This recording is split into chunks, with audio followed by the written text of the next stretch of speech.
부활주일이 벌써 2주가 지났습니다.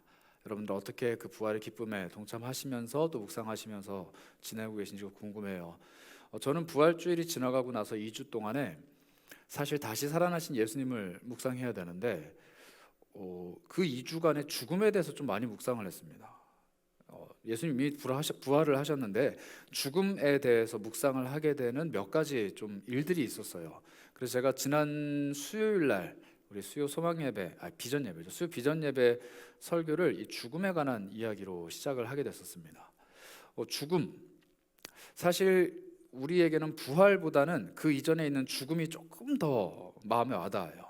부활 주일보다는 고난 주간이 조금 더 마음에 와닿습니다. 왜냐하면 내가 부활을 누리는 기쁨보다는 사실 인생의 고난 때문에 겪는 고통이 조금 더 크기 때문이에요. 사람은 누구나 죽음을 두려워하고 또 그리스도인들은 누구나 그 죽음에 대해서 체감을 하고 살아가는데 성경은 늘 우리에게 부활을 염두에 두고 부활에 대해서 이야기를 합니다. 그 괴리감이 아직은 우리에게 좀 있는 것 같아요. 저도 나름대로 부활을 좀 묵상하려고 많이 노력을 했는데 제가 이번 주간이 그러니까 지난 주간이 조금 심했어요. 제가 화요일 날 이제 교회에 와서 회의하고 우리 목사님들과 회의를 하고 이제 한숨 돌리면서 제가 화요일마다 꼭 이제 그 포털 사이트에서 뉴스를 좀 검색을 해요. 이렇게 보는데 화요일, 수요일 요때쯤에 충격적인 사건들이 좀 있었습니다. 여러분들 아실 텐데 우리 고등학생 여자 청소년 한 명이 자신이 투신 자살을 하는 거를 이렇게 영상으로 중계를 했더라고요. 제가 영상은 보지는 못했는데 볼 용기도 없고 사실 그 장면, 그 상황, 그 사건이 너무 저한테는 이렇게 버거웠어요.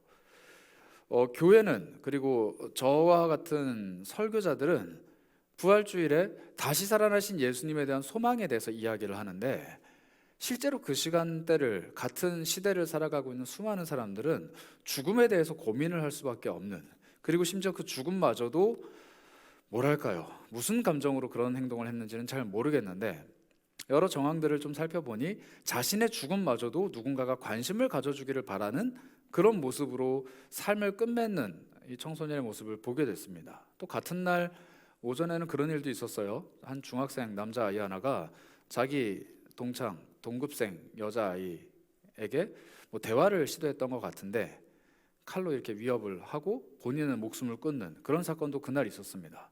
그래서 제가 되게 마음이 불편했어요.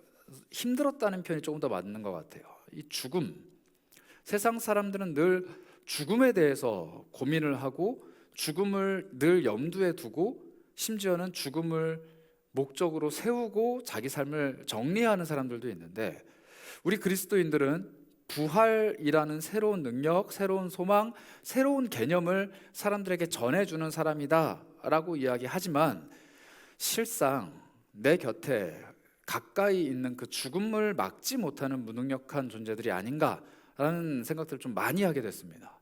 그래서 제가 죽음에 대해서 계속 생각을 했어요. 과연 우리는 어떻게 이 죽음이라는 것을 부활이라는 개념이랑 좀 이렇게 맞닿아서 혹은 죽음의 능력을 이겨내는 부활의 소망에 대해서 체감하고 체득하고 삶의 능력으로 실천해낼 수 있을까라는 고민을 좀 하게 됐어요. 그러면서 제가 오늘 우리가 읽은 이 스데반 집사님의 죽음에 대해서 좀 묵상을 하게 됐습니다.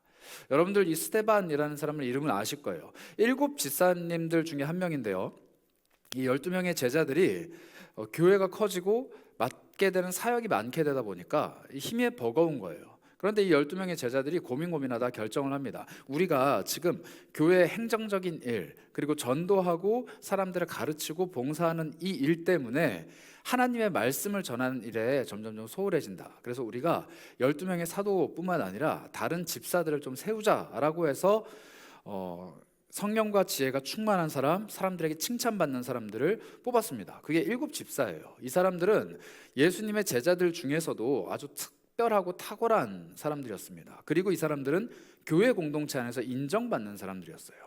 7 집사의 이름을 다 외우라 하면 못 외우겠죠. 그런데 아마 유명한 분들은 아실 거예요. 빌립이라는 분도 계시고 그 중에 제일 유명한 분이 사실 스데반 집사님입니다. 그런데 이분이 집사가 되고 나서 제일 처음 성경에 등장해서 했던 일이 순교예요.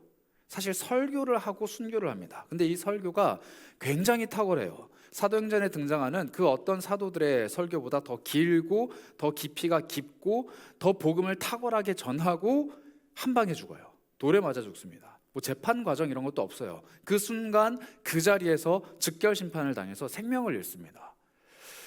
교회 일을 하라고, 하나님을 섬기라고, 그리고 교회 공동체를 향해 봉사하라고 7 집사로 세웠는데 이분이 한 일의 제일 첫 번째가 순교라는 거예요. 물론 그 죽기 전까지의 기간 동안에 뭔가를 했을 수도 있어요. 그런데 사도행전을 기록한 누가가 이 스데반 집사님의 삶을 소개할 때는 순교, 그리고 설교, 그리고 그가 전한 복음, 그 메시지만을 우리에게 전달해주고 있다는 겁니다. 만약에 이 스데반 집사님의 성품을 기리기 위해서라면은 아마 누가는 그 사이에 분명히 적었을 거예요. 스데반이라는 사람이 있었는데 이 사람이 이런 일도 했고 저런 일도 했고 성도들을 이렇게 사랑했고 교회 공동체를 이렇게 섬겼으며 예수를 이렇게 탁월하게 좋아했던 사람인데 아쉽게도 순교했다, 뭐 이렇게 표현을 하겠죠. 근데 그런 얘기가 1절 없어요. 그냥 그는 이 이야기를 하고 순교했다라고 이렇게 이야기합니다. 그래서 이 스데반 집사님의 삶을 조금 묵상을 해봤어요. 도대체 이분은 왜 이런 삶을 살아야 했고 또 이런 삶을 살 수밖에 없었으며 이런 삶을 살게 되었는가, 그렇게 고민을 하면서 좀 살펴보게 되었습니다. 예수님은 사실 죽음에 대해서 많이 말씀하시긴 했지만 그분 스스로는 우리에게 생명을 말씀하셨습니다. 요한복음에 이렇게 되어 있는데요, 14장 6절입니다. 예수께서 이렇게 말씀하셨습니다. 내가 곧 길이요 진리요 생명이다. 나로 말미암지 않고는 아버지께로 가까이 올 자가 없다, 이렇게 말씀하셨습니다. 예수님은 이 땅에 오실 때 길, 진리, 생명으로 오셨는데 우리한테 생명을 주시기 위해 자기 자신의 생명을 내어주셨죠. 그리고 우리의 죽음을 취해 가시기 위해 자기 자신이 겪지 않아도 되는 죽음을 경험하셨습니다. 이러한 논리에 따르면 우리는 사실 죽음보다는 생명에 더 가까운 사람이어야 돼요. 예수님이 우리를 대신해서 죽어주셨기 때문에 우리는 죽음의 두려움에 사로잡혀 사는 게 아니라 그분이 부활하신 그 부활의 기쁨에 사로잡혀 살아가야 되는데 여전히 우리는 죽음 때문에 고민한다는 거예요. 물론 여기 앉아있는 대다수의 분들이 20대 30대 청년이니까 아직 죽음이 안 와닿을 수는 있습니다. 그런데 사실 죽음이라는 것은 단순히 내 생명이 끝나는 것만 이야기하는 것이 아니고 사람이 살아가면서 겪는 수많은 종류의 고통들, 고민들, 고뇌들을 표현하는 게 바로 죽음이라고 할 수 있어요. 꼭 내 호흡이 멈추는 그 순간, 내 육체가 생명을 잃는 그 순간만을 두려워하는 게 아니라 그때까지 살아가는 내 삶의 모든 과정 속에서 사망의 권세, 즉 인간이 가지고 있는 한계, 건강이든 관계든 돈이든 여러 고민이든 수많은 것들이 나의 마음을 괴롭게 하는데 그 괴로움이 훨씬 더 크다는 거예요. 자, 여러분, 고민할 때, 그리고 걱정이 될 때, 염려가 될 때, 눈에서 눈물이 날 때 부활하신 예수 그리스도 때문에 그것을 이겨낸 경험들이 우리에게 과연 몇이나 있을까요? 몇 번이나 있을까요? 관계 때문에 막 틀어져서 고민하고 있을 때 하나님께 기도하면은 부활하신 예수 그리스도가 막 눈앞에서 선선하고 막 그 부활하신 주님 때문에 내가 이걸 다 이겨낼 수 있을 것 같고, 실제로 부활하신 예수님 때문에 내 그 관계가 해결이 되고 나의 재정의 문제가 극복이 되고 내 건강이 막 좋아지고 내 삶의 환경이 나아지는 경험을 과연 몇이나 하냐는 거예요. 우리는 예수 그리스도께서 우리의 모든 인생의 질고를 대신 담당해서 짊어지시고 사망의 모든 권세를 그분께서 이기시고 부활하셨다 이렇게 찬양하지만 정말로 그 부활의 능력이 내 삶의 문제를 얼마나 해결하는 거예요? 정말로 부활하신 주님의 능력이 내 삶의 문제를 해결하고 있습니까? 아니면 나는 여전히 그 문제 앞에서 고민하고 애쓰고 골똘히 삶의 해법을 찾고자 고민하지만 정작 찾지 못해서 그냥 살아가고 있는 무능력한 그리스도인입니까?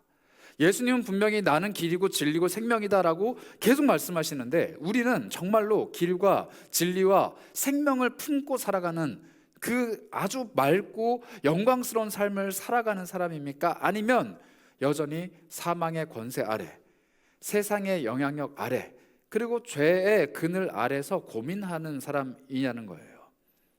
사실 그리스도인들은 전자보다 후자에 훨씬 더 가깝습니다. 왜냐하면 부활은 아직 우리에게 다가오지 않았기 때문이에요. 여러분 다 죽잖아요. 저도 죽어요. 여러분 다 아플걸요? 저도 아플 거예요. 아프다 죽을 거예요. 여러분들 평생 돈 버느라 고생할 겁니다. 저도 그럴 거고요.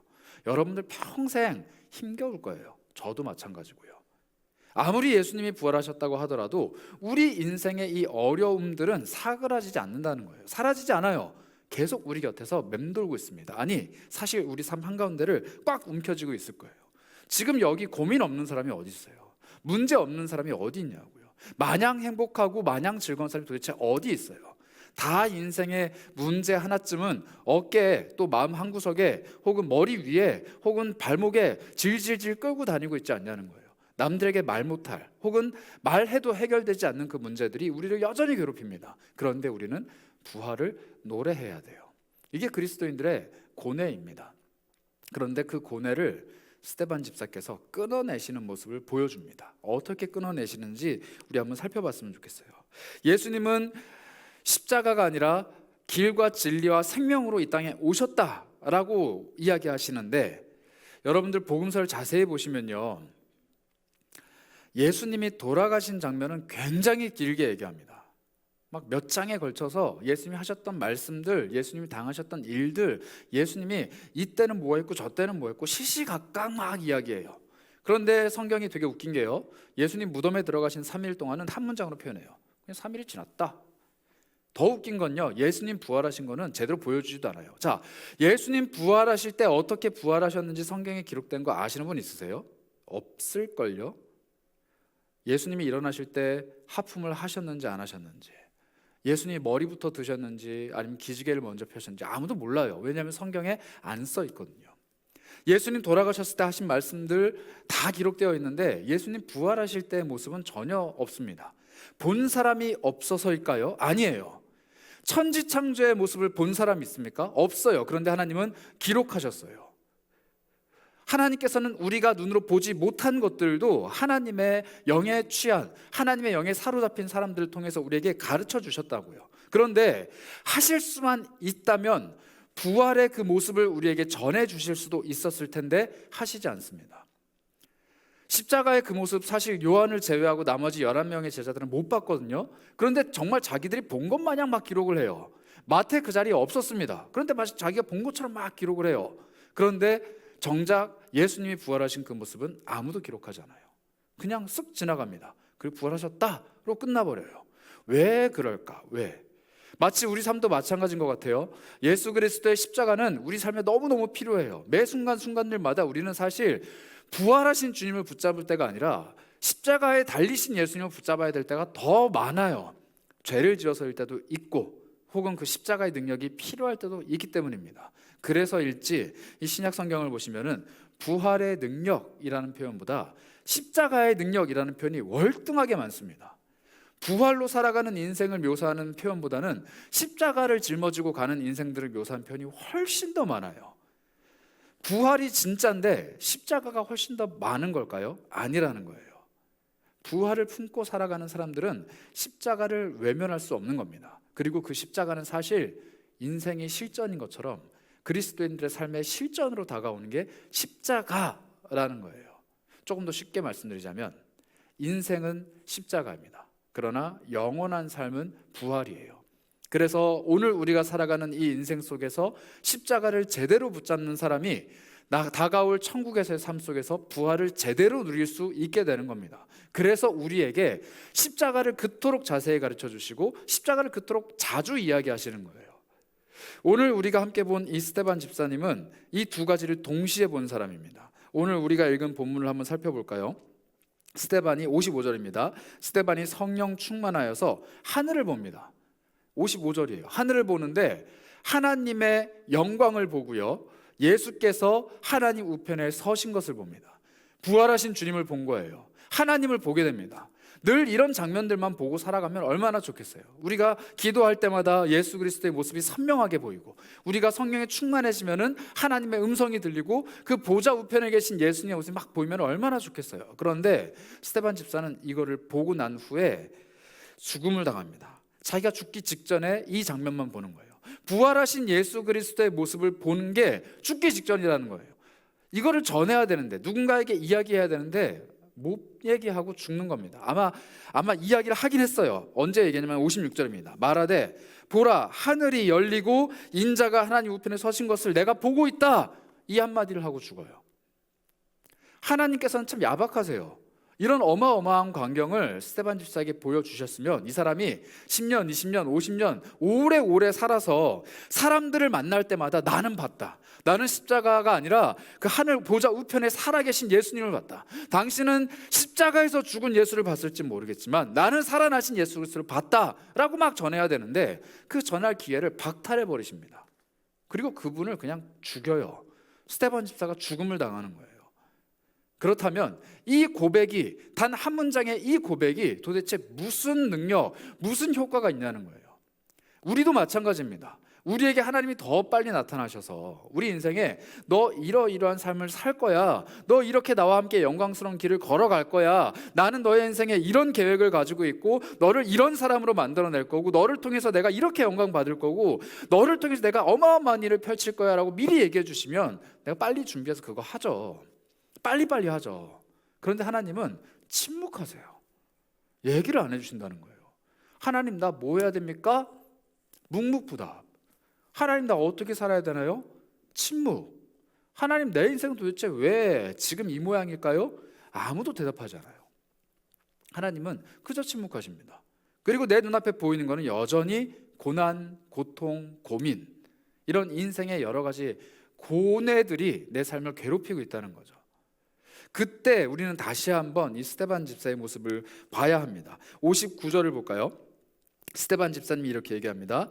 그들이 돌로 스데반을 치니 스데반이 부르짖어 이르되 주 예수여 내 영혼을 받으시옵소서. 이렇게 얘기해요. 주 예수여 내 영혼을 받으시옵소서. 이분은 지금 죽음이 다가온 순간에 하나님, 내가 지금 하나님의 영광을 받는데 이 사람들이 나를 지금 죽이려고 하는데 예수 그리스도의 능력이 빨리 지금 내게 임해서 이 문제를 해결해 주세요. 내 생명 구해주세요. 이 사람들을 틀어 막아주세요. 이 사람들을 정지시켜주세요 라고 고백하지 않고 뭐라고 얘기하면 나를 받으라고, 나를 받아달라고, 이 얘기를 합니다. 죽음을 받아들이는 거예요. 이러한 이상한 인생, 이렇게 너무 삶을 쉽게 포기한다고요? 지금 방금 하늘 보좌 우편에 계신 하나님의 영광, 그 예수 그리스도를 봤는데 지금 자기의 인생을 위협하는 이 위협 앞에서 삶을 포기해버린다고요? 여러분이라면 이해하실 수가 있을까요? 여러분들 잠잘 때 하나님의 환상을 봤어요? 아니 눈을 떴는데 예수 그리스도의 영광을 막 봤어요? 그러면 지금 당장 오늘 내 삶에서 뭐라도 할 것처럼 뛰쳐나가서 막 열정적으로 삶을 살아내야 되는데 나 죽어야겠다, 오늘 빨리 생을 마감해야겠다, 이렇게 결정을 한다는 거예요. 왜 그럴까 도대체? 왜 이 스데반 집사는 순순히 자신의 삶을 포기했을까요? 그분은 부활이라는 것도 분명히 알고 있었지만 십자가를 더 정확하게 알고 있었기 때문에 지금 십자가를 짊어지는 선택을 하려고 하는 겁니다. 부활, 그 능력의 예수 그리스도뿐만 아니라 십자가를 선택한다라는 거예요. 이 십자가에 대한 선택은 마태복음 16장 24절에 예수님이 우리한테 이렇게 명령을 하셨는데요. 한번 보겠습니다. 예수께서 제자들에게 이르시되 누구든지 나를 따라오려거든 자기를 부인하고 자기 십자가를 지고 나를 따를 것이니라. 조금만 띄워주시겠어요? 나를 따라오려거든 자기를 부인하고 자기 십자가를 지고 나를 따라와라. 다시 한번 읽어볼게요. 나를 따라오려거든 자기를 부인해라, 자기 십자가를 져라, 그리고 나를 따라와라. 아마 스데반 집사는 이 말씀 구절을 계속 묵상하며 삶으로 실천했을지는 모르겠어요. 자, 그런데 지금 스데반 집사는 뭘 봤어요? 하늘 보좌 우편에 있는 예수님을 봤습니다. 나를 따라오려거든 자기를 부인해라, 자기 십자가를 짊어져라. 지금 스데반 집사 눈앞에 선명하게 보이는 거는요, 이 땅에서 걸어다니시는 예수 그리스도가 아니에요. 스데반 집사 눈에 보이는 거는요, 하늘 보좌 우편에 계신 하나님의 영광이에요. 그러면 이 스데반 집사는 지금 어딜 가고 싶은 거냐면 이 땅에서 하루라도 더 삶을 연명하고 생존해서 더 많은 이들에게 복음을 전하는 것도 중요하지만 지금 하늘 보좌 우편에 선명하게 살아계신 예수 그리스도의 곁으로 가는 게 자기 인생의 최대 목표인 거예요. 죽음이 목표가 아닙니다. 하늘 보좌 우편에 계신 예수께로 가는 게 목표인 거예요. 그래서 십자가를 선택합니다. 자기 십자가를 짊어져라. 그리고 나를 따라와라. 자기를 부인해라. 나를 따라와라. 아마 스데반 집사는 자기를 부인하지 않았다면 막 외쳤을지 몰라요. 내가 왜 죽어야 되냐? 내가 잘못된 이야기를 했냐? 내가 너네들에게 해를 끼쳤냐? 내가 왜 죽어야 되는지 설명해다오. 막 이렇게 했을 거예요. 그런데 모든 것들을 접습니다. 내가 살아야 되는 이유까지 접어요. 다 부인합니다. 그리고 십자가를 선택하죠. 왜냐하면 지금 하늘 보좌 우편에 계신 예수 그리스도의 곁으로 가는 게 이 스데반 집사에게 가장 중요한 인생 최대의 목표이기 때문이에요. 다시 한번 말씀드려요. 죽는 게 목표가 아니에요. 죽는 게 목표가 아니에요. 내가 알고 있는 예수가 계신 그곳으로 가는 거예요. 만약에 예수 그리스도께서 스데반 집사 곁에 계셨더라면, 그리고 스데반 집사가 하늘이 아니라 이 땅에 거니시는 예수님을 봤더라면 스데반 집사는 죽지 않았을 거예요. 왜냐하면 그분을 쫓아가기 위해서 살아남아야 되니까. 근데 그분은 알았어요. 이 땅에서의 삶이 중요한 게 아니라 지금 하늘 보좌 우편에 계신 예수 그리스도의 곁으로 가는 게 더 중요하구나 라는 마음이 드니까 포기하고 부인하고 십자가를 짊어집니다. 너무 과한 예견인가요? 이분은 사실 그런 마음 품은 적이 없는데 제가 너무 과하게 해석을 하는 걸까요? 아니에요. 이분이 한 이야기를 보면 이분이 십자가를 선택했다는 것을 명확하게 알 수 있습니다. 아까 우리가 봤던 59절 다시 한번 볼까요? 스데반 집사가 이렇게 얘기합니다. 주 예수여 내 영혼을 받으시옵소서. 주 예수님 내 영혼을 받아주세요. 여러분 이 표현 좀 낯익지 않나요? 누가 했던 이야기일까요? 십자가상에서 예수님이 하셨던 이야기입니다. 물론 예수님은 하나님께 했습니다. 아버지여 내 영혼을 받아주옵소서. 이게 누가복음 23장 46절에 이렇게 나오는데요. 예수께서 큰 소리로 불러 이르시되 아버지여 내 영혼을 아버지 손에 부탁하나이다 하고 숨지셨습니다. 십자가에서 예수님이 하셨던 말씀이에요. 지금 사람들이 돌을 들어서 자신에게 던지려고 생명을 없이 하려고 사람들이 달려옵니다. 그때 스데반 집사는 머리를 막 굴렸을 거예요. 어떻게 살아남아야 되냐? 아니요. 머리를 막 굴렸을 거예요. 죽음 앞에서 예수 그리스도께서 뭘 하셨는가? 나를 따라오라 라고 말씀하셨던 예수님, 십자가를 짊어져라 라고 말씀하셨던 그 예수님이 죽음에 임박했을 때 무슨 행동을 하셨는가? 머리를 막 굴린 거예요. 그리고 깨달았죠. 자신의 영혼을 아버지께 맡기는 것을 고백했구나. 그리고 스데반 집사도 똑같이 행동을 합니다. 주 예수님, 당신은 아버지와 한 분이신 하나님 그 본체이신 예수님, 하늘 보좌 우편에 앉아 계신 그 예수님, 내가 지금 당신께로 가려고 합니다. 당신이 십자가에서 고백했던 거 그대로 고백하겠습니다. 내 영혼 받아주세요. 이게 십자가에 대한 선택이라는 거예요. 하나님 나 여기서 조금 더 살아야 돼요. 살려주세요. 내 삶을 보호해 주세요. 내 생명을 지켜주세요 라고 외칠 수 있지만 그 모든 것들을 부인하고 십자가를 선택하는 거예요. 내 영혼 받아주세요. 그리고 나서 또 대단한 고백을 하나 더 합니다. 60절인데요. 오늘 우리가 읽은 사도행전 7장 60절입니다. 무릎을 꿇고 크게 불러 이르되 주여 그들의 죄를 그들에게 돌리지 마옵소서. 이 말을 하고 잡니다. 그들에게 이 죄를 돌리지 말아달라. 자신을 죽이는 그 사람들을 위해서 기도를 해요. 이 모습도 우리는 너무 잘 알고 있는 모습입니다. 누구의 모습이죠?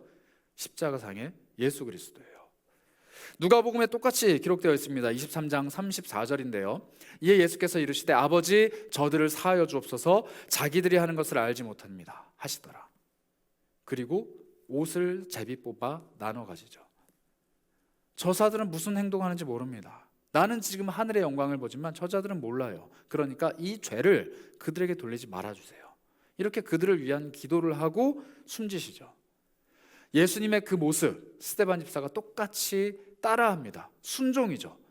자기 십자가를 짊어지고 걸어가는 거예요. 그런데 정말 십자가입니다. 물론 십자가를 어깨에 짊어지거나 못이 박혀 있거나 채찍질을 당하지는 않습니다. 돌에 맞아 죽은 죽음을 겪을 뿐이에요. 그런데 그의 죽음은 십자가상의 예수 그리스도의 죽음과 동일해요. 그래서 스데반 집사가 십자가를 선택했다라는 겁니다. 누구든지 나를 따라오려거든 자기를 부인하고 자기 십자가를 짊어지고 나를 따라오라.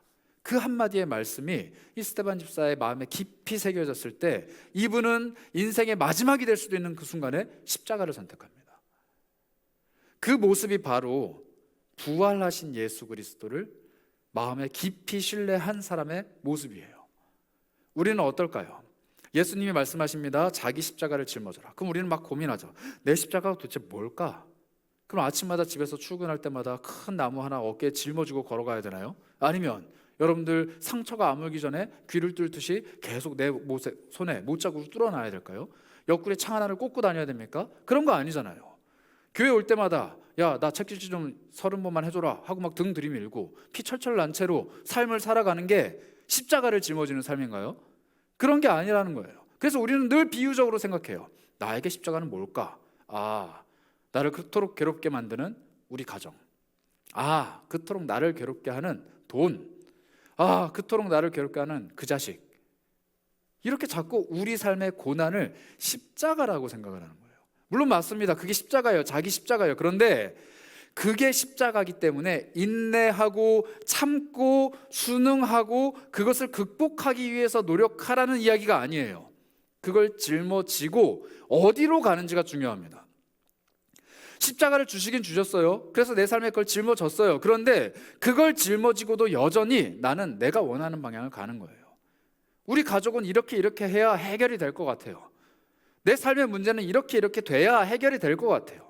내가 가지고 있는 여러 가지 결핍들은 이러이러한 응답이 있어야 해결될 것 같아요. 그래서 자꾸 그 십자가를 짊어지고 내가 원하는 길을 가는 거예요. 그런데 예수님 말씀하십니다. 나를 따라오려거든. 그래서 인생의 목표를 어디에 두는지가 되게 중요해요. 조금 더 정확하게 말씀드리자면 부활하신 예수 그리스도가 지금 어디에 계신지를 발견하는 게 더 중요하다는 겁니다. 십자가는 지금 내가 짊어졌어요. 그리고 지금 부활하신 분은 예수님이에요. 십자가를 짊어져서 너무 힘든데 이 십자가 끝에 부활하신 예수 그리스도의 영광을 맛보고 싶으면 이 십자가를 짊어지고 내가 원하는 길을 가는 게 아니라 부활하신 예수님이 어디에 있는지 그곳을 향해 가라는 거예요. 부활하신 예수 그리스도께서 지금 나를 어디로 끌고 가고 싶으신지 거길 향해 가야 된다는 거예요. 그래야 이 문제가 해결되는 게 아니라 이 문제가 나를 주님께로 이끌고 갑니다. 그리스도인들이 착각하는 게 이거예요. 나에게 주신 십자가를 해결하는 게 이 십자가를 이겨내는 부활의 기쁨이다. 착각해요. 그렇지 않아요. 예수님은 십자가에서 내려오셔서 부활하시지 않았습니다. 십자가에서 죽으셨어요. 십자가의 문제를 해결하신 게 아니에요. 그 끝에 부활을 맛보신 거예요. 우리도 똑같아요. 나에게 주신 그 문제를 해결하는 게 능사가 아니라는 거예요. 이 문제가 내 평생에 해결되지 않을 수도 있습니다. 이게 나에게 평생 괴로운 십자가일 수 있어요. 그런데 이게 나한테 성공이냐 실패냐가 아니라 이 문제를 해결하는 게 성공이냐 실패냐가 아니라 이게 나를 부활하신 예수께로 끌고 가면 나는 십자가를 성공적으로 짊어진 거예요. 내 인생의 문제가 해결 안 돼도 이게 나를 부활하신 예수 그리스도가 계신 그곳으로 끌고 가기만 한다면, 오늘 하루하루 터벅터벅 그곳에 가까이 가기만 한다면 나는 그리스도 앞에서 성공한 사람이라는 거예요. 자기 십자가를 짊어지는 일에. 그런데 이 문제가 해결되고 내가 십자가를 벗어내고 이 십자가를 완전히 불태워버리고 없애버린다가 한들 예수께서 계신 그곳에 가지 않고 자기가 원하는 곳으로 가게 되면 실패라는 겁니다. 그래서 예수님이 말씀하셨어요. 베드로에게 너가 젊을 때는 스스로 원하는 곳을 갔지만 늙어서는 남들이 너에게 띠를 띄우고 너가 원하지 않는 그곳으로 데리고 갈 것이다. 그리고 베드로의 삶은 실제로 십자가를 짊어집니다. 진짜로 십자가에서 죽어요. 이게 예수님이 말씀하시는 십자가라는 겁니다. 저와 여러분들의 삶에 다시 한번 돌아볼까요? 예수님이 무엇을 우리에게 육체의 가시로 또 영혼의 올무로 인생의 십자가로 주셨습니까? 여러분들 어떤 문제를 하나님 앞에서 늘 고민하며 기도하고 계세요? 이게 어떻게 해결되길 바라세요? 이게 만약에 나에게 주신 십자가라면 여러분들은 이걸 기쁨으로 받을 수 있습니까? 이것 때문에 내가 부활하신 예수께 오늘도 더 다가갑니다. 이것 때문에 내가 오늘도 예수님을 더 가까이 합니다 라고 고백하실 수 있냐는 거예요. 우리는 이 십자가가 내가 하나님 잘 믿는 일에 방해가 되는 것쯤으로 여길 때가 많아요. 내가 이 문제 아니었으면 하나님 앞에서 더 큰일 했을 텐데, 내가 이런 문제를 겪지 않으면 하나님 앞에서 고민하지 않고 내가 헌신했을 텐데, 내가 이 문제만 없었으면 지금쯤 더 뛰어나고 더 아름답고 더 귀한 삶으로 하나님께 영광 올려드릴 텐데 라고 착각한다는 거예요. 그런데 그게 아니라는 겁니다. 하나님이 그 십자가를 나에게 주셨을 때는 그것을 짊어지고 예수께로 한 걸음 한 걸음 가까이 다가가는 게 해결법이라는 거예요. 그런데 우리는 자꾸 이 십자가를 해결하려고 해요. 이 십자가를 없애려고 하는 거예요. 물론 없애실 수도 있습니다. 물론 이걸 해결해 주실 수도 있어요. 그런데 하나님이 우리에게 다시 한번 선명하게 말씀하십니다. 십자가를 짊어지고 나를 따라와라. 나를 따라와라. 이게 하나님과 예수 그리스도께서 우리에게 원하시는 삶이라면 우리는 고난을 그리고 십자가를 기쁨으로 받아야 돼요. 기쁨으로. 인정하고 남겨두고 없는 것처럼 하고 묻어두고 순응하고 포기하고 이런 감정들은 십자가를 짊어지는 감정이 아닙니다. 기뻐하며 흔쾌히 그것을 내 어깨에 짊어지고 무거워서 질질 끌고 간다 할지라도 내가 가고자 하는 그 인생의 방향에서 이것을 결단코 놓지 않는 그 모습, 이걸 끝까지 붙드는 그 모습, 그걸 가지고 예수님이 우리를 평가하신다라는 거예요. 어떤 문제가 여러분들을 괴롭게 합니까? 그 문제가 여러분들에게 포기하라 이렇게 요구합니까? 절대 포기하시면 안 돼요. 예수께서 나에게 주신 십자가라면 그것을 극복하는 게 목적이 아니라 그것 때문에 예수께로 한 걸음 한 걸음 더 다가가는 것이 내 인생의 유일한 목적인 거예요. 그 십자가를 짊어질 때 스데반 집사는 정말로 하늘 보좌 우편에 계신 예수 그리스도 곁으로 갔습니다. 그래서 우리는 그의 죽음을 순교라고 얘기하는 거예요. 그냥 허망한 죽음이 아닙니다. 돌에 맞아서 치명상을 입고 죽은 죽음이 아니에요. 순교라는 거예요. 십자가를 짊어지고 예수께로 갔기 때문에. 그러면 저는 순교자가 될 수 없겠네요. 복음 때문에 죽음 당하고 싶은 사람 있습니까? 대단하세요. 저는 안 그래요. 저는 복음 때문에 죽고 싶지 않아요. 그런데 우리가 사람들에게 순교자라고 불리지는 않을지언정 십자가를 짊어지고 예수께로 가까이 다가가는, 죽음을 향해 가는 사람이 될 수는 있습니다. 왜냐하면 우린 다 죽을 거니까요. 죽기 직전까지 십자가를 짊어지고 있기만 하면 돼요. 죽기 직전까지 이걸 놓치지만 않으면 돼요. 순교가 십자가를 짊어지고 예수께로 가까이 가는 것이 순교라고 한다면 우리는 우리 삶 속에 주어진 그 자기 십자가를 짊어지고 날마다 예수께로 가까이 가기만 하면 순교자의 피처럼 행복하고 헌신적인, 그리고 하나님께서 영광으로 받으실 만한 우리의 삶을 하나님 앞에 드릴 수 있다는 거예요. 그게 우리 그리스도인에게 주신 복입니다. 인생의 문제는 극복하라고 주신 게 아니에요. 그것을 짊어지라고 주신 거예요. 십자가는 그걸 거기에서 내려오라고 주신 게 아니에요. 거기에 매달리라고 주신 거예요. 그리고 그것은 우리를 그리스도께로 더 가까이 이끌고 가는 것입니다. 그 십자가의 삶을 바울은 갈라디아서 2장 20절에 이렇게 고백을 합니다. 이제 내가 그리스도와 함께 십자가에 못 박혔다. 그런즉 이제는 내가 사는 것이 아니고 오직 내 안에 그리스도께서 사시는 것이라. 이제 내가 육체 가운데 사는 것은 나를 사랑하사 나를 위하여 자기 자신을 버리신 하나님의 아들을 믿는 믿음 안에 사는 것이다. 우리 다시 한번 볼까요? 20절, 내가 그리스도와 함께 십자가에 못 박혔다. 자기 십자가를 짊어진 겁니다. 그거를 짊어지는 그 순간부터 바울의 인생은 어떤 인생이 됐느냐? 내가 혼자 살아가는 것이 아니고 내 안에 계신 그리스도께서 나와 함께 사시는 것이다. 여러분들의 삶의 문제, 오늘부터 짊어지실 때 그리스도와 함께 짊어지세요. 내가 가지고 있는 이 어려움, 나 혼자 낑낑대면서 걸어가는 게 아니라 그리스도와 함께 짊어지시라고요. 그 십자가의 삶을 걸어가셨으면 좋겠습니다. 인생의 문제가 해결이 안 되더라도 그리스도와 함께 같이 애쓰고, 인생의 문제가 나를 괴롭게 할 때 그리스도와 함께 울고, 그리고 그 문제가 나를 땀 흘리게 할 때 그리스도와 함께 땀 흘리는 그런 사람들이 되어야 한다는 거예요. 그때 내가 사는 것이 아니고 내 안에 계신 그리스도가 살아계신다라고 고백할 수 있는 것입니다. 십자가는 그렇게 우리 인생에 다가와요. 그런데 이 십자가는 결국 우리를 부활을 보게 만듭니다. 그래서 저는 부활을 26주 적금이라고 표현하고 싶어요. 여러분들 혹시 비웃으시는데 26주 적금 해보신 분 계세요? 카카오톡에서 하고 있는 거 있습니다. 제가 그걸 2번 해봤는데 1년이에요. 딱 2번 하면 26주 적금 한 달에 한 주에 1,000원씩 늘어나나 뭐 그랬을 거예요. 2,000원씩 늘어났나? 1,000원인가 뭐 그럴 거예요. 이번 주 1,000원이면 그 다음 주는 2,000원입니다. 그 다음 주는 3,000원, 4,000원 늘어나요. 이 한 주의 살만 놓고 보면은 이건 손해예요. 계속 나가잖아요. 돈이 쓰지도 않은 돈이 계속 나갑니다. 그런데 그 누구도 이걸 손해라고 생각하지 않아요. 내 통장에서 돈이 빠져나가거든요. 꼬박꼬박 빠져나가거든요. 통장에 돈이 없으면 재촉해요. 왜 없니? 돈 내놔라. 그럼 돈을 내요. 그런데 우리는 이걸 손해라고 생각 안 해요. 왜냐하면 통장을 열어볼 때마다 적립되고 있는 나의 적금을 보기 때문이에요. 그리고 통장을 열어볼 때마다 그 적금을 다시 내 손으로 다 가지고 오게 될 만기일을 보기 때문이에요. 그리고 통장을 열 때마다 그 만기일이 됐을 때 내가 받을 수 있는 이자를 확인하기 때문이에요. 그래서 하는 거예요. 자, 여러분들이 적금 가입하려고 하는데 상품 설명서에 만기일이 안 써 있어요. 이자가 없고 오히려 손해가 난대요. 그리고 여러분들이 돈을 낸 거를 확인을 못 해요. 통장도 안 줘요. 그럼 누가 가입합니까? 안 하죠. 십자가랑 그런 거예요.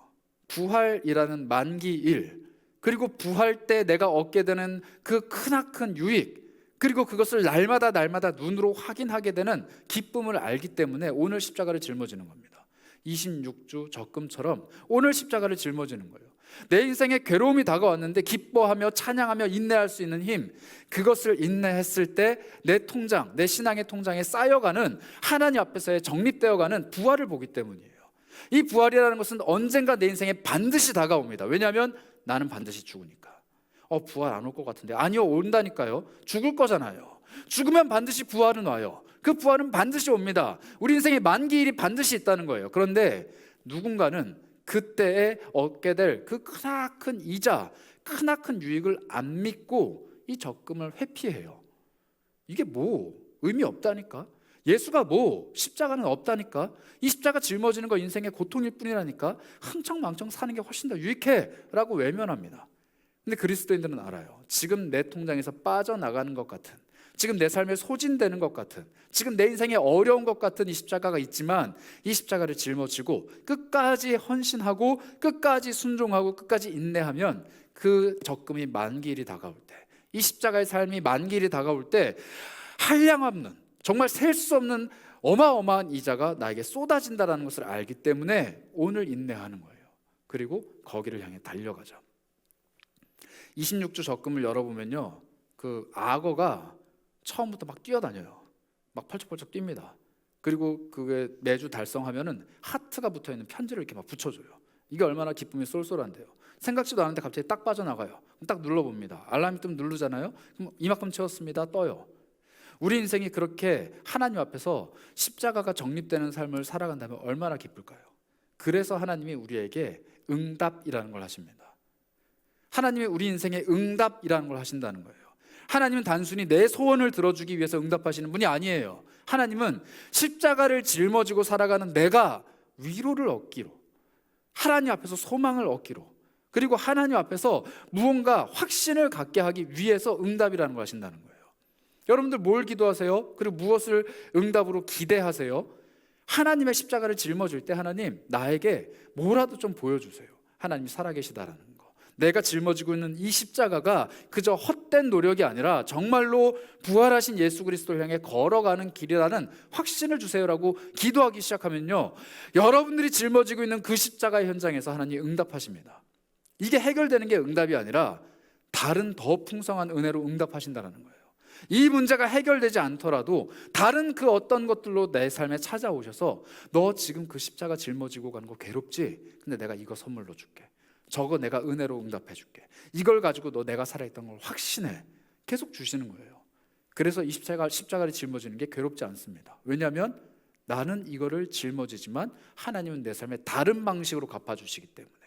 그 은혜가 내 삶에 계속 찾아오게 되면 나는 더 힘을 얻고 이 십자가를 짊어지게 돼요. 그리고 끝끝내 이 십자가를 통해 예수의 곁으로 가게 되는 것이죠. 여러분들의 삶에 고난이 더 많았으면 좋겠습니다. 십자가가 더 무거웠으면 좋겠어요. 그리고 그 십자가를 통해 여러분들이 피를 철철철 흘리면서 고통스럽게 쓰러지기 직전까지 갔으면 좋겠어요.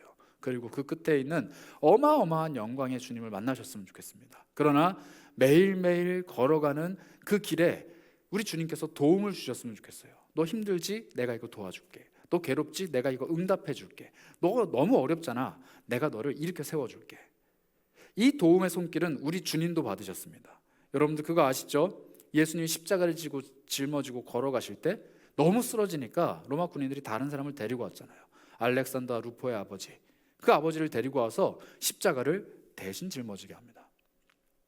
예수님께서도 십자가를 짊어지시는 그 길이 너무 힘드셔서 하나님의 도움의 손길을 얻었어요.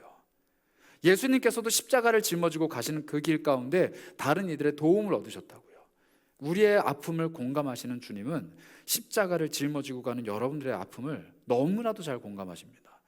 그 처절한 골고다 언덕길에서 쓰러지고 자빠지고 얼굴을 땅에 처박으셨던 그 예수님은 인생의 여러 어려움들 때문에 매일매일 눈물 흘리며 낙심하며 땅바닥을 치고 있는 여러분들을 너무 잘 공감하신다는 거예요. 그래서 우리 곁에 도움을 주십니다. 그 예수 그리스도의 십자가를 대신 짊어진 그 사람처럼 다른 어떤 방식으로도 우리에게 도움을 주신다는 거예요. 십자가를 놓치지 않게끔. 그리고 그 십자가 끝끝내 짊어지면 우리는 그리스도 앞에서 행복한 새로운 생명을 얻게 됩니다. 그게 바로 부활이라는 겁니다. 로마서는 그 부활을 향해 가는 삶을 이렇게 표현하는데요. 로마서 6장 4절부터 5절입니다. 그런데 제가 조금 어려워서 쉬운 성경으로 준비했어요. 제가 읽어보겠습니다. 그러므로 우리가 죽음에 이르는 세례를 받음으로 그리스도와 함께 묻힌 것은 그리스도께서 아버지의 영광으로 죽은 자들 가운데서 살아나신 것처럼, 부활이죠, 우리도 새 생명 가운데서 살기 위함입니다. 5절을 볼까요? 우리가 그리스도와 연합하여 그분의 죽음에 참여하였다면 그분과 연합하여 그분의 부활함에도 참여할 것이 확실합니다. 우리는 끝끝내 다가올 부활의 영광에 관심을 두기보다는 오늘 어떻게 죽을 것인가, 오늘 어떻게 십자가를 짊어질까, 이걸 고민하는 게 더 빠릅니다. 그리고 그게 더 정확해요. 그리고 그 삶을 살 때 끝끝내 우리는 부활의 과정, 부활의 영광, 부활의 기쁨을 보고 듣고 느끼게 될 거예요. 그게 우리에게 주신 예수 그리스도의 소망입니다. 그러면 여러분들이 저한테 마지막으로 질문하실 거예요. 그럼 십자가가 도대체 뭡니까? 제 십자가는 뭐예요? 그리고 그걸 저는 어디로 이끌고 갑니까? 그리고 십자가를 짊어졌을 때 예수께서 계신 그곳이 어디입니까? 라고 물어볼 거예요. 여러분도 그 생각하고 하시지 않으세요? 나한테 이런 인생의 고난을 오케이 주셨어요. 십자가로 주셨어요. 짊어질게요. 그런데 어디로 가야 되느냐고요. 이걸 짊어졌을 때 내 삶의 유익 어디에 있냐고요. 내가 이걸 가지고 뭘 해야 되냐고요. 이 답은 딱 하나입니다. 생명이에요. 예수께서 십자가를 짊어지시고 골고다 언덕으로 올라가셨을 때 그분의 목표는 딱 하나였어요. 내 생명. 예수 그리스도의 생명을 포기하고 나에게 주실 나의 생명. 그러면 우리에게 십자가를 주신 것도 딱 하나예요. 내가 십자가를 짊어졌을 때 그 십자가를 통해 다른 누군가의 생명에 복음이 전해진다는 겁니다. 다른 누군가의 삶을 살리기 위해서 나에게 그 십자가를 주신 거예요. 여러분들의 가정이 여러분들의 십자가입니까? 그 가정을 섬기고 그 가정을 어깨에 짊어지고 그 가정을 끝끝내 붙드는 것이 그 가정 안에 있는 불신의 가족, 누군가를 살리는 생명이 된다는 거예요. 여러분들의 인생에 여러 가지 고난들이 있습니까? 그 고난을 회피할 수 없어서 힘드세요? 그걸 짊어질 때 여러분들의 그 피나는 눈물의 삶을 보고 누군가는 생명을 얻는다는 거예요. 누군가는. 이게 전혀 상관없는 것 같다 할지라도 누군가는 반드시 생명을 얻게 된다는 겁니다. 그걸 위해서 오늘 우리에게 십자가를 주시는 거예요. 왜냐하면 십자가는 생명을 얻는 유일한 길이기 때문입니다. 여러분들 각자의 십자가가 어떤 것인지 저는 몰라요. 여러분들이 어떤 십자가를 짊어지고 매일매일 사시는지 저는 모릅니다. 그런데 한 가지 확실하게 말씀드릴 수 있는 것, 그 십자가를 들고 예수께로 가까이 가기 시작하면 그 모습을 통해 누군가는 반드시 생명을 얻는다라는 거예요. 제가 이 스테반 집사님의 죽음을 묵상하다가 문득 옛날 추억이 하나 떠올랐습니다. 제 중학교 1학년 때 친구인데요. 저는 성이 송씨이기 때문에 보통 이제 가나다 순으로 앉으면은 제 친구들은 신씨, 제 옆자리는 신씨 아니면 이씨였어요. 또 이제 송 다음이 보통 신이거든요. 근데 이 친구는 성이 은씨예요. 은. 그래서 제 옆에 앉았습니다. 중학교 1학년 때 첫 번째 짝꿍이었어요. 제가 초등학교 때 좀 잘 나갔어요. 왜냐하면 제가 성격이 처음엔 낯을 엄청 가리는데 친해지면은 이게 선을 계속 넘나들기 때문에 초등학교 때 장난치는 애들이 인기가 많잖아요. 막 반장도 하고 막 이랬어요. 초등학교 때 되게 활발하게 잘 지냈는데 중학교를 딱 가니까 낯가림이 다시 시작된 거예요. 그래서 초등학교 때 친구 하나도 없고 저 혼자 동떨어진 거예요. 그래서 갔는데 이 낯가림이 시작되니까 아싸도 그런 아싸가 없어요. 완전 찐따. 그냥 혼자 가만히 앉아있는 애가 된 거예요. 키도 좀 작았거든요. 중학교 때는. 진짜 바보 같았어요. 학교 가는 게 너무 싫었어요. 그런데 제 옆자리에 앉았던 그 친구는 은씨인데 이름이 종진입니다. 은종진이라는 친구는 얘는 성격이 대단한 이예요. 엄청 외향적이에요. 그래가지고 막 친구들 막 사귀고 다니고 자기 집으로 맨날 친구들 불러오고 처음 만난 사람과 허물없이 막 지내는 거예요. 그래서 제가 내심 부러웠어요. 이 친구가. 그런데 이 친구가 저한테 도움의 손길을 내밀었죠. 너 이름이 뭐니? 나 선재야. 그래? 너 나이랑 짝이니까 앞으로 같이 지내자 하고 집에를 가는데 집도 가까워요. 같은 방향이에요. 그래서 아침에 출근이 아니고 뭐죠? 등교할 때 같이 오고 퇴근할 때 같이 가고 맨날 이랬습니다. 같이 살았어요. 거의 같이 지냈어요. 그러면서 맨날 게임도 같이 하고 걔네 집도 가고. 그런데 제 마음속에 어떤 부담감이 찾아왔느냐? 전도해야겠다. 왜냐하면 얘가 어머니가 60이 거의 다 돼서 낳은 아들이에요. 50대 후반에 나오셨어요. 굉장히 어렵게 얻었는데 부처님한테 기도하고 낳은 아들이에요. 종진이라는 게 이게 불교 뭐 뜻이더라고요. 그래서 은종진 이 친구는 저희가 그때 어머니가 거의 70 넘으셨었을 거예요. 아니다 미안해요. 그때 어머니가 60이 넘으셨어요. 그러니까 40대 후반 50대 이때 나으신 거예요. 그래서 제가 만났을 때 어머니가 환갑을 지나셨습니다 이미. 그래서 할머니인 줄 알았어요. 또 엄마더라고요. 그래서 그 어머니가 얘는 애지중지 얘가 해달라는 건 뭐든지 다 해주는 거예요. 그게 더 부러웠어요. 얘가 뭐 산다 그러면 엄마 무조건 사줘요. 얘가 어디 간다 그러면 무조건 보내줘요. 근데 우리 엄마 아빠는 잘 안 해주셨거든요. 너무 부러운 친구였는데 보니까 얘가 복음이 없는 거예요. 전도해야겠다라는 마음이 태어나서 처음 들었습니다. 그래서 제가 초등학교 때까지 단 한 번도 전도를 안 했는데 얘한테 복음을 전했어요. 근데 쪽팔리잖아요. 그래서 좀 기다렸죠. 근데 3월 달쯤 되니까 우리 교회에서 새생명 축제를 하더라고요. 데리고 오면은 뭘 준대요. 그래서 이 친구한테 얘기를 했어요. 너 나랑 교회 한 번만 가줘라. 그럼 그거 준대. 그럼 반땡하자. 그래서 갔어요. 데리고 갔습니다. 2주를 갔어요. 한 주 가고 그 다음 주. 요즘 새생명 축제를 2주 했거든요. 2주 다 와야 선물을 주거든요. 그 사람이랑 데리고 온 친구랑. 첫 번째 주는 반땡하자 하고 데리고 가고, 야 가보니까 너도 받을 수 있대. 한 주 더 와라 하고 왔어요. 여기까지는 됐어요. 그리고 그 애가 예배 드릴 때 제가 이렇게 보니까 전도사님이 전하는 그 복음의 메시지를 되게 경청하는 거예요. 되게 유심히 듣는 거예요. 기도하는데 손잡고 막 기도하는 거예요. 그래서 됐다. 얘 교회 다니겠구나 했는데 그 다음 주부터 안 나왔습니다. 왜 안 나왔냐면 그 엄마가 부정 탄다고 못 보내는 거예요. 부처님한테 기도해서 얻은 아들인데 교회 간다니까 난리가 난 거예요. 부처님 싫어하신다고. 큰일 난다고. 그래서 제가 주일 아침에 걔네 집에 갔는데 2층이었거든요. 걔네 집이. 2층 밖으로 어머니가 튀어나와가지고 뭘 집어 던졌어요 저한테. 그러면서 가라고. 종지는 절대 교회 안 된다고. 그래서 제가 너무 무서워 도망갔어요. 뭘 던지셨는지 못 봤어요. 뭘 이렇게 던졌어요. 확 던지면서 화를 확 내셔가지고 제가 도망쳤습니다. 그러고 나서 그 친구랑 좀 서먹해지긴 했는데 다시는 교회 가자는 얘기를 못했죠. 그리고 이 친구도 다시는 교회를 안 왔습니다. 그리고 그렇게 6년이 지났어요. 5년이 지났죠. 고등학교 2학년 때인데 갑자기 소식이 들려왔어요. 이 친구가 죽었다는 거예요. 제가 고2 수능날 이 친구가 결국에는 학교를 때려치고 엄마한테 오토바이를 사달라고 그런 거예요. 그래서 사줬어요. 그걸 타고 놀다가 수능날 죽은 거예요. 그래서 제가 그 친구 장례 소식을 들으면서 되게 마음이 힘들었습니다. 되게 힘들었어요. 그리고 저는 그때부터 무슨 고민을 했냐? 얘가 천국 갔을까 안 갔을까? 얘가 천국 갔을까 안 갔을까? 저는 지금도 마음에 한 가지 목표가 있어요. 제가 천국 가는 그날 제일 먼저 들어갔을 때 불러야 될 사람이 있어요. 저희 부모님 이름도 아니고 저희 아내 이름도 아니에요. 왜냐면 천국 갈 거니까 있을 거예요. 제일 궁금한 건 종진이에요. 종진아 부를 거예요. 나왔으면 좋겠어요. 그때 2번이지만 그 친구 마음속에 복음이라는 것이 들어갔고 그 친구가 기도할 때 예수를 영접했고 그리고 그 친구가 고백했던 그 복음의 능력이 평생 그 친구의 삶에 영향을 못 끼칠지 모르겠지만 죽음에 이르렀을 때 하나님의 보좌 우편에 계신 예수 그리스도의 곁으로 가는 그 진짜 복음의 능력으로 자리 잡았으면 좋겠다 하는 마음이 있어요. 저는 그게 갈망이에요. 그 친구가 있었으면 좋겠다라는 거. 근데 모르겠어요 사실. 그래서 가서 확인할 거예요. 그런데 제가 그 고2 시절을 그 친구의 죽음으로 거의 마무리를 짓고 고3 내내 공부를 하면서 끊임없이 저를 괴롭혔던 질문이 있어요. 내가 왜 공부하나 도대체? 저는 인생에 방향이 없었거든요. 전공을 정한 것도 없었어요. 가고 싶은 것도 없었어요.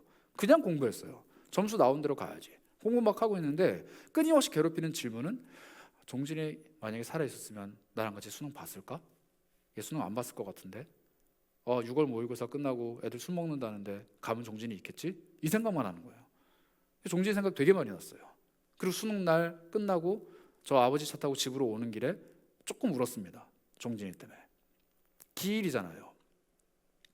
그런데 제가 수능을 마치고 소명을 받고 하나님 뜻에 따라 살겠다라고 신학교에 처음 들어갔을 때 제가 고백한 게 있어요. 하나님, 저를 이곳까지 데리고 오기 위해서 종진이를 제 친구로 두셨던 거라면 저는 이제 앞으로 후회하지 않도록 누군가를 만나면 복음을 전할 수 있는 삶을 살았으면 좋겠습니다. 이 고백을 했어요. 물론 그렇게 못 살고 있습니다.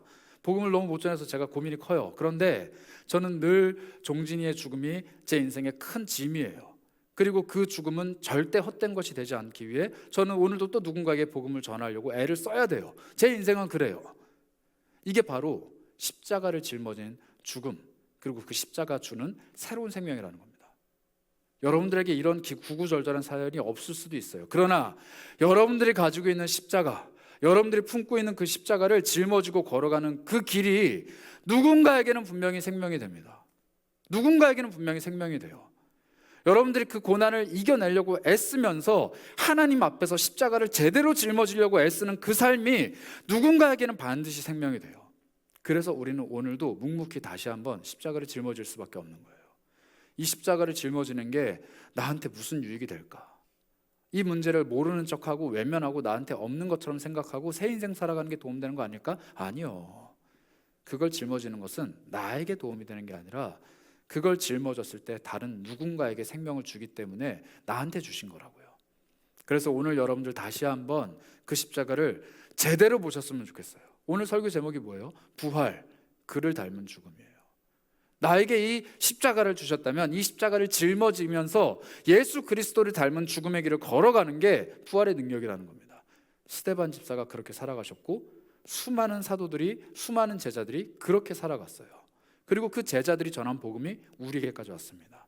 여러분들의 부모님이 될 수도 있고, 여러분들에게 복음을 전해준 선생님이 될 수도 있고, 여러분들을 전도한 친구들이 될 수도 있고, 그 누가 될지는 모르겠지만 여러분들에게 복음을 전하기 위해서 그들도 그들 나름대로의 십자가를 짊어졌었고, 그리고 그 십자가가 이제 내 것이 되어서 내가 짊어지는 그 십자가를 통해 누군가에게 생명이 전해진다라면 흔쾌히 기쁨으로 짊어져야겠죠. 제가 여러분들이 지지난주에 적어냈던 그 태신자 카드를 보면서 참 마음이 아련했어요. 그 사람들의 이야기, 또 그 사람들을 바라보는 여러분들의 마음, 그리고 여러분들이 하는 그 기도의 제목들을 보면서 참 그래, 이거를 위해서 우리를 지금 이곳에 모아주셨다면 우리가 이거 해야지, 복음 전해야지. 근데 어떻게 해야 될까? 어떻게 해야 될까? 고민이 되는 거예요.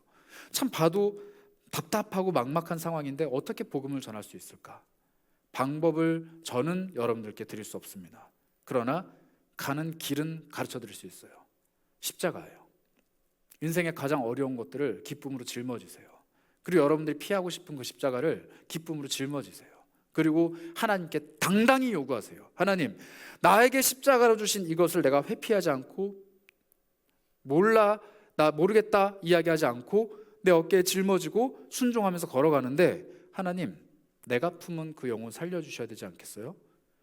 내가 십자가를 짊어지고 내 삶을 죽는 데까지 가겠다라고 헌신하면서 예수를 쫓아가는데 이 영혼 하나님께서 살려내셔야 하지 않겠어요? 예수께서 그 마음으로 십자가를 짊어지셨고 나도 그 마음으로 십자가를 짊어지는데 하나님 뭐라도 하셔야 되지 않겠어요? 당당하게 요구하시라는 거예요. 그게 우리에게 십자가를 주신 하나님의 목적이자 그 십자가가 우리에게 주는 힘입니다. 여러분 다시 한번 권면드려요. 십자가를 짊어지는 것 부끄러워하지 마시고 그 십자가가 내 곁에 있는 것을 불쾌하게 생각하지도 마시고 그 십자가가 짊어지는 것이 힘들 때마다 하나님께 도움의 손길을 구하시고 그리고 그 십자가 때문에 변화되는 새로운 생명, 새로 잉태되는 놀라운 새 가족들을 보셨으면 좋겠어요. 그리고 그것이 여러분들에게 기쁨이고 면류관이 되셨으면 합니다. 그래서 오늘 우리가 이 찬양으로 하나님 앞에 한번 고백했으면 하는데요. 이제는 내가 없다라고 말했던 그 갈라디아서의 바울의 고백이 담겨있는 찬양입니다.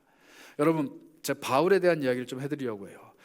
오늘 우리가 읽은 이 스데반 집사님의 이야기 속에 한 청년이 등장합니다. 사울이라는 청년이에요. 그런데 그 청년이 스데반 집사의 죽음을 똑바로 지켜보고 있었어요. 그리고 그 청년은 생각합니다. 저 인간은 죽어도 싸다. 죽는 게 마땅하다. 이렇게 얘기해요. 그런데 나중에 이 청년 사울이 예수를 만나고 부활하신 예수 그리스도를 경험하고 나서 자기 눈앞에서 죽었던 그 스데반 집사를 보니까 이 사람은 그냥 죽은 게 아니에요. 자기가 못 봤던 예수 그리스도의 십자가를 보여준 거예요. 바울은 예수를 만난 적이 없습니다. 예수님의 십자가를 본 적도 없어요. 그냥 환상 속에서 예수님을 봤을 뿐이에요. 그런데 그에게 예수 그리스도의 십자가를 봤냐라고 물어본다면 할 말은 없지만 아니, 나는 그 십자가를 쫓아서 똑같이 죽음을 선택한 스데반 집사의 죽음을 받습니다 라고 얘기할 거예요.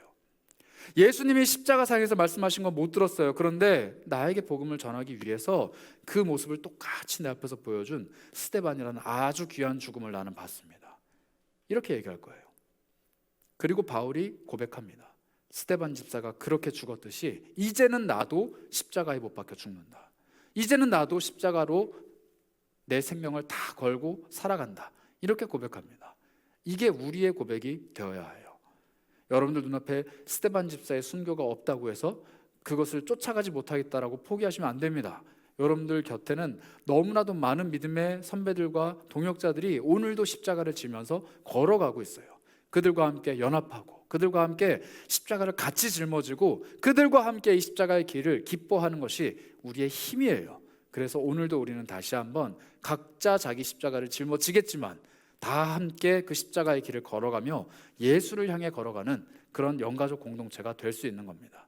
우리 찬양할까요? 이 찬양으로 함께 그 마음을 다잡았으면 좋겠어요. 하나님, 내가 오늘 나의 십자가를 짊어집니다. 내가 오늘 나의 십자가를 내 어깨 위에 얹습니다. 그리고 내가 오늘 그 십자가로 인해 새 생명을 누립니다. 이렇게 고백했으면 합니다.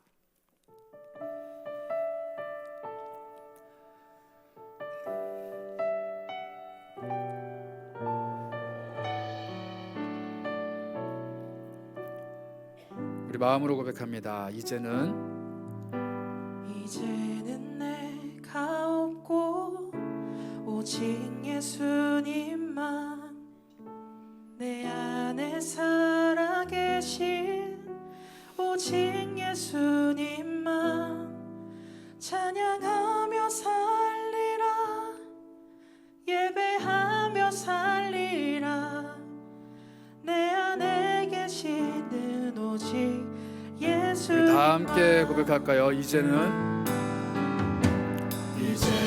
내가 없고 오직 예수님만 내 안에 살아계신 오직 예수님만 찬양하며 살리라 예배하며 살리라 내 안에 계시는 오직 예수님만. 다시 한번 고백합시다. 이제는 내가 없고 이제는 내가 없고 오직 예수님만 내 안에 살아계신 오직 예수님만 찬양하며 살리라 예배하며 살리라 내 안에 계시는 오직 예수님만. 주님은 나의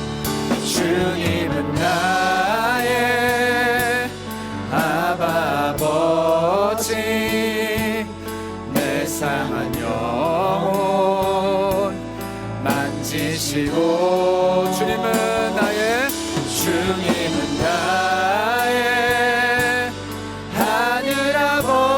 하늘아버지 나의 모든 것 주님께 맡기니 고백합니다. 이제는 내가 없고 오직 예수님만 내 안에 살아계신 오직 예수님만 찬양하며 살리라 예배하며 살리라 고백합니다. 내 안에 계시는 오직 그 예수 그리스도 한 분만 내가 찬양하며 예배하며 살아갑니다. 주님은 나의 아바 아버지 내 상한 영혼 만지시는 주님 만지시고 주님은 나의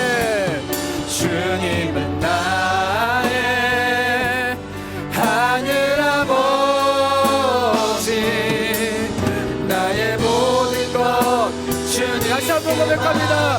주님은 나의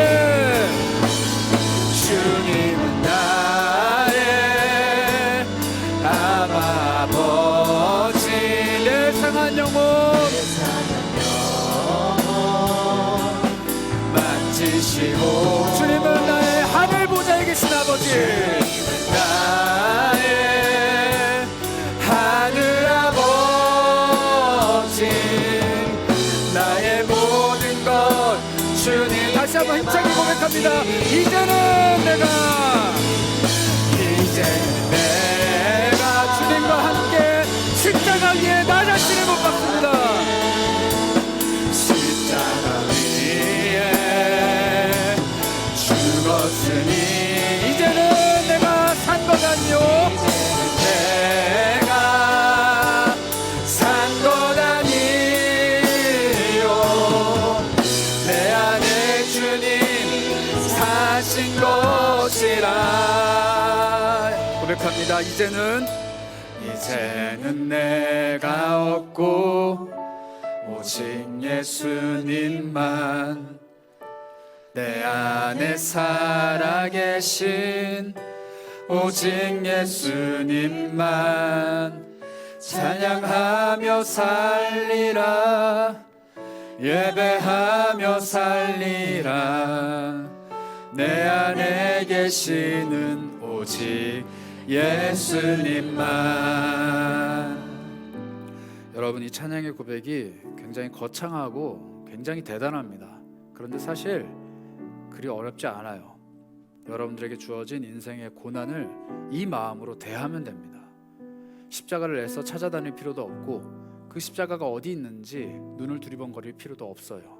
나에게 지금 괴로움으로 다가온, 나를 지금 힘들게 하는, 나를 지금 눈물 짓게 하는 그 상황, 그 사람, 그 일들이 바로 나에게 주신 십자가입니다.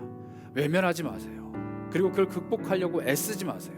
그 십자가를 나에게 주신 그 주님께 집중했으면 합니다. 나에게 그 십자가를 주신 주님이 내 안에 살아계신데 내가 왜 그 십자가를 짊어지고 파닥파닥 내 삶을 살아가려고 애를 쓸까요? 그러지 않아도 된다는 거예요. 하나님이 나에게 그것을 주신 이유가 있다면 내가 오늘 그것을 짊어지고 걸어가야 될 방향이 있고 그 방향 끝에는 영광의 주님이 계시지만 한편으로는 내 그 발걸음을 통해 생명을 얻을 또 다른 누군가가 있다는 것 기억하셨으면 좋겠습니다. 여러분들이 걸어가는 그 고난의 길 결코 하나님이 외면하지 않으십니다. 하늘 보좌 우편에 계신 우리 예수님이 그 보좌에서 모든 영광을 누리시면서 우리가 십자가를 짊어지고 걸어가는 그 낮고 천한 길을 외면하시지 않는다라는 거예요. 그분은 하늘 보좌 우편에 계시지만 십자가의 그 길이 얼마나 어렵고 괴로운 건지를 너무 잘 아시는 분이기 때문에 오늘도 나에게 도움을 주시고자, 오늘도 나를 통해 영광 받으시고자 나의 그 십자가의 길을 묵묵하게 동행해 주시는 분이십니다. 하늘 보좌에 계신 우리 아버지, 그리고 그분의 아들이신 예수 그리스도, 그분이 오늘 내 안에 살아계십니다. 성령님이 내 삶에 동행하시는 거예요. 그래서 여러분들 오늘 다시 한번 십자가를 짊어질 수 있습니다. 성령님과 함께. 그래서 우리 이렇게 기도할까요? 주님, 내 인생의 고난 극복하려고 애쓰는 것이 아니라, 외면하려고 회피하는 것이 아니라, 이것이 나의 십자가가 된다면, 이것이 나에게 십자가로 주신 삶이라면 그것을 내가 기쁨으로 감당했으면 좋겠습니다. 그런데 그냥 혼자 살아가는 것이 아니라 그 십자가의 기쁨 끝에 계신 우리 주님과 함께, 그리고 그 기쁨을 함께 나눌 누군가의 생명을 소망하며 걸어갔으면 좋겠습니다. 하나님, 내가 나의 십자가로 다른 이들에게 생명을 전하는 복음의 능력자들 될 수 있게 십자가를 짊어진 나에게 복 주시고 은혜 베풀어 주시고 능력을 주셔서 나 때문에 다른 사람이 생명을 얻는 놀라운 은혜를 발견하기 원합니다. 나를 부인하고 십자가를 짊어질 수 있도록 하나님, 이 상황, 이 문제, 이 어려움, 이 괴로움 앞에서 용기 주시고 힘 주시고 능력 주시옵소서. 나의 도움은 주님께만 있습니다. 우리 이렇게 여러분들의 상황과 어려움들을 두고 생명을 품을 소망을 마음에 가질 수 있도록 같이 기도하면서 나가는 것이 어떨까요? 함께 기도하겠습니다. 하나님, 우리 안에 하나님 아버지의 십자가를 베풀어 주십니다.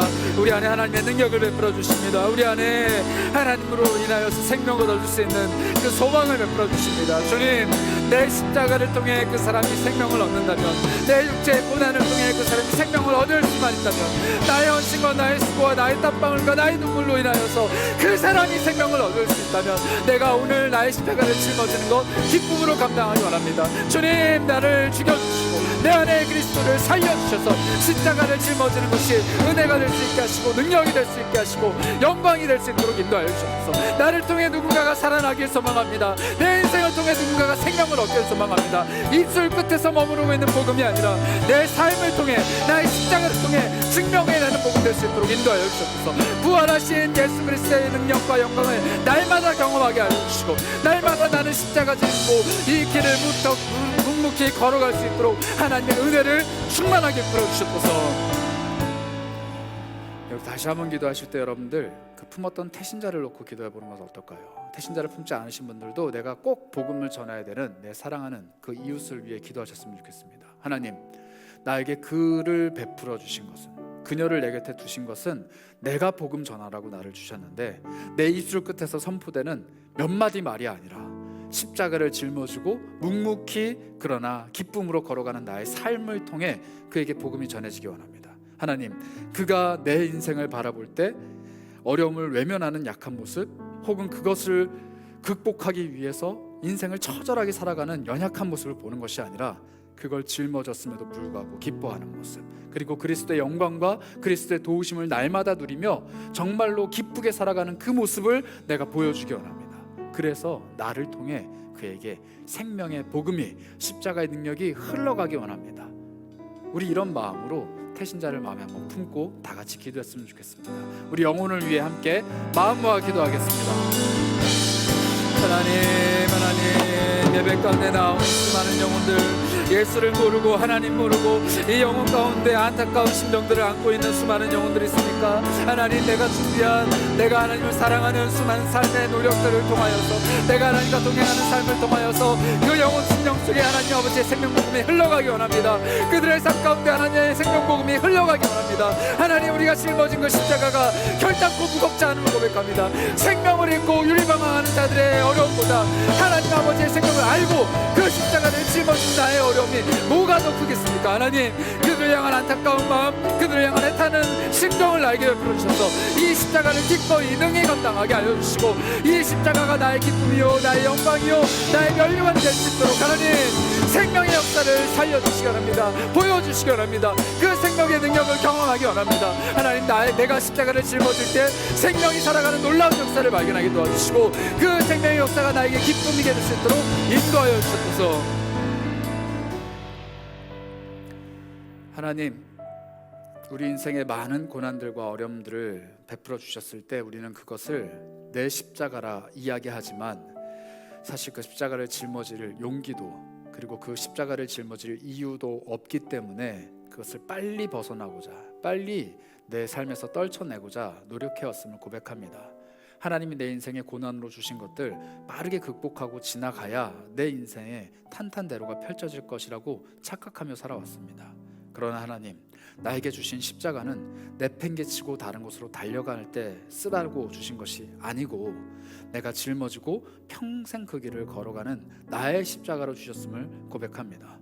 그 십자가를 짊어지고 하늘 보좌 우편에 계신 예수 그리스도를 향해 하루하루 걸어가기 원합니다. 그리고 십자가를 짊어진 나의 삶을 통해 또 다른 누군가가 예수를 발견하기 원합니다. 그 생명의 은혜가 비록 오늘 내 삶에 나타나지 않는다 할지라도, 그 은혜를 맛보지 못하고 나의 십자가가 끝난다 할지라도 언젠가는 반드시 응답하시고 언젠가는 반드시 일하실 그 주님께서 사울이 바울 되게 하셨듯 내 사랑하는 그 대신자, 내 사랑하는 가족, 내 사랑하는 그 이웃들을 언젠가는 반드시 주님의 품 안에 끌어안으시리라 확신하며 오늘도 걸어가기 원합니다. 내 인생의 문제를 짊어지고 걸어가는 그 어려운 삶이 누릴 수 있는 가장 큰 기쁨은 영혼의 구원, 그리고 하늘 보좌 우편에 하나님의 모습일 뿐입니다. 하나님, 다른 어떤 헛된 것 구하지 않게 하시고 오로지 주님으로 인해 살아가는 삶, 오로지 나는 없고 주님만 살아계신 그 삶, 내 안에 계신 예수 그리스도께서 나를 이끌고 가시는 그 삶이 되길 원합니다.